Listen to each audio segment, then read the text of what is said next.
السلام علیکم دوستو، welcome to our channel the info pile. اس ویڈیو میں ہم مشرقی ایشیا کے ملک سنگاپور کے بارے میں بات کرنے جا رہے ہیں۔ سنگاپور کا سرکاری نام ریپبلک آف سنگاپور ہے۔ یہاں پر پارلیمانی جمہوری حکومت ہے۔ سنگاپور کی کل آبادی 59,95,991 ہے۔ سنگاپور میں مختلف زبانیں بولی جاتی ہیں، جن میں انگلش، مینڈرین، ملایا اور تامل اہم زبانیں ہیں۔ سنگاپور کی کرنسی سنگاپورین ڈالر کہلاتی ہے۔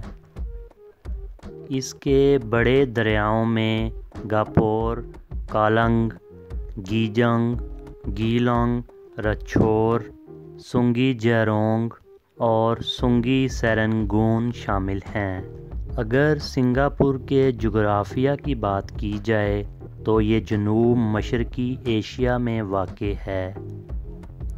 سنگاپور ایک 30 میل لمبے جزیرے پر مشتمل ہے، جسے مقامی زبان میں پلاو یوجونگ کہتے ہیں یا مین لینڈ سنگاپور بھی کہا جاتا ہے۔ مین لینڈ سنگاپور 62 چھوٹے جزائر سے گھرا ہوا ہے۔ اگر اس کے پڑوسی ممالک کی بات کی جائے تو شمال میں ملیشیا اور جنوب میں انڈونیشیا شامل ہیں۔ سنگاپور کا زیادہ تر حصہ فلیٹ ہے، جس میں اس کا نصف سے زیادہ حصہ سطح سمندر سے 50 فٹ یا 15 میٹر بلند ہے۔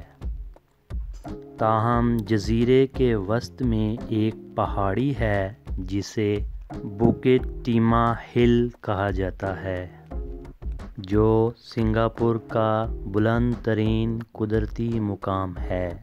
اس کی اونچائی 545 فٹ یا 166 میٹر ہے، جو کہ 44 منزلہ عمارت کی اونچائی کے برابر ہے۔ اگر سنگاپور کے لوگوں اور ثقافت کی بات کی جائے تو 19ویں اور 20ویں صدیوں کے دوران سنگاپور سامان کی تجارت کے لیے ایک جگہ کے طور پر جانا جاتا تھا اور چین سمیت دیگر ممالک کے لوگوں کو اپنی طرف متوجہ کرتا تھا۔ آج تقریباً 75% آبادی چینی نسل کی ہے، باقی زیادہ تر ملائی اور ہندوستانی ہیں۔ سنگاپور کے لوگ زیادہ تر بدھ مت کے پیروکار ہیں۔ اس کے بعد عیسائیت، اسلام، تاؤزم اور ہندو مت ہیں۔ سنگاپور کی آبادی 1980 کے بعد سے دوگنی سے بھی زیادہ ہو گئی ہے، جس نے ملک کو دنیا کے سب سے زیادہ ہجوم والے جزیروں میں سے ایک بنا دیا ہے۔ لیکن کم جرائم، سستی عوامی نقل و حمل، فلک بوس عمارتوں کے لیے جانی جانے والی تکنیکی طور پر ترقی یافتہ ریاست، وہاں رہنے والے لوگوں کی اوسط زندگی 82 سال ہے۔ سنگاپور میں رہنے والے لوگوں کے لیے خوراک کی بہت اہمیت ہے، جس کا اندازہ اس بات سے لگایا جا سکتا ہے کہ وہاں کے لوگ ایک دوسرے کو ملنے کے وقت سلام کرنے کی بجائے مقامی زبان میں پوچھتے ہیں کہ کیا تم نے کھانا کھایا؟ مشہور پکوانوں میں مچھلی کے سالن کے ساتھ ایک کرسپی فلیٹ بریڈ شامل ہے، جسے روٹی پراٹھا کہا جاتا ہے، اور اس کے علاوہ سور کے گوشت کی پسلیاں کالی مرچ کے شوربے میں پیش کی جاتی ہیں۔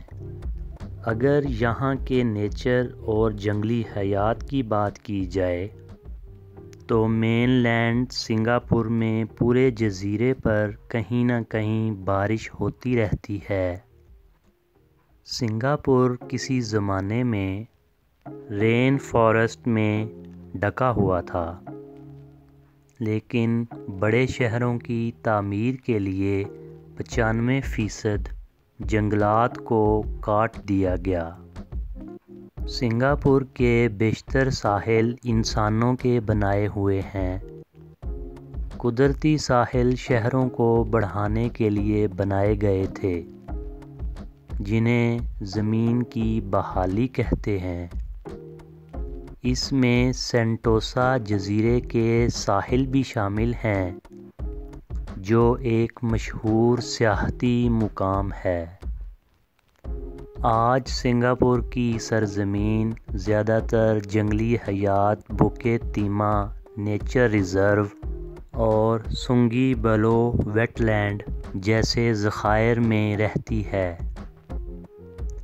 موکاکس، جو کہ بندروں کی ایک قسم ہے، جالی دار ازگر اور زمرد کے کبوتر جیسے جانور دیکھ سکتے ہیں۔ چھوٹے جزیروں پر موجود سمندری جانوروں میں کریبین ریف آکٹوپس، بلیک ٹپ ریف شارک اور سمندری گھوڑے شامل ہیں۔ اگر تاریخ کی بات کی جائے تو اس جزیرے کا اصل نام ٹوماسک جیونائز زبان کے لفظ ٹاسک سے لیا گیا ہے، جس کا مطلب سمندر ہے۔ جیونائز زبان انڈونیشیا کے جزیرے جاوا پر بولی جاتی ہے۔ صدیوں تک تماسک ہندوستان اور چین کے درمیان سفر کرنے والے ملاحوں کے لیے ایک رکنے کی جگہ تھی۔ اس جزیرے کو زیادہ تر ماہی گیروں اور قزاقوں نے آباد کیا تھا۔ 14ویں صدی کے دوران تماسک نے اپنا نیا نام سنگاپورا، جس کا مطلب ہے شیر کا شہر، حاصل کیا۔ جب ایک شہزادے نے اس جزیرے پر ایشیائی شیر کو دیکھا۔ یہ جانور کبھی پورے ایشیا میں رہتا تھا، لیکن اب صرف ہندوستان میں پایا جاتا ہے۔ سنگاپور 1819 میں ایک برطانوی تجارتی کالونی بن گیا۔ جاپانیوں نے دوسری جنگ عظیم کے دوران 1942 میں سنگاپور کا کنٹرول سنبھال لیا، لیکن جنگ ہارنے کے بعد اس کی ملکیت واپس برطانیہ کو دے دی۔ 1959 میں سنگاپور خود مختار ملک بن گیا۔ آج کے لیے اتنا ہی۔ آپ سے ملاقات ہوگی اگلی ویڈیو میں۔ تب تک اللہ حافظ۔